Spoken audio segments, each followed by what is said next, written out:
Барилгын ажил маань 2026 оны 3 сарын 7-ны өдөр чулуун хөвөн дулаалгын ажил явагдаад юмдаг миний үлдээж байгаа юм. За металл садын талаасаа хийгдээд баруун талын ерөөдөө дуусаарч байна. Урд тал битүү шил цонхнуудаа хийгдсэн. За шилэн балконы рамны ажил хийгдсэн. Зүүн талаас шилэн балконы харамаад хийсэн байна. Энэ бол ажил нь явагдаж байна. За барилгын дотор хан хуваалт үйлчлэгийн ажил явагдаж байна. 12 дахь барт.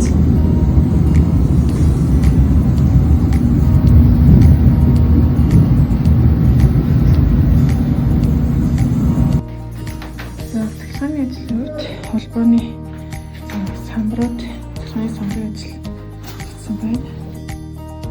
Гэрэл болоо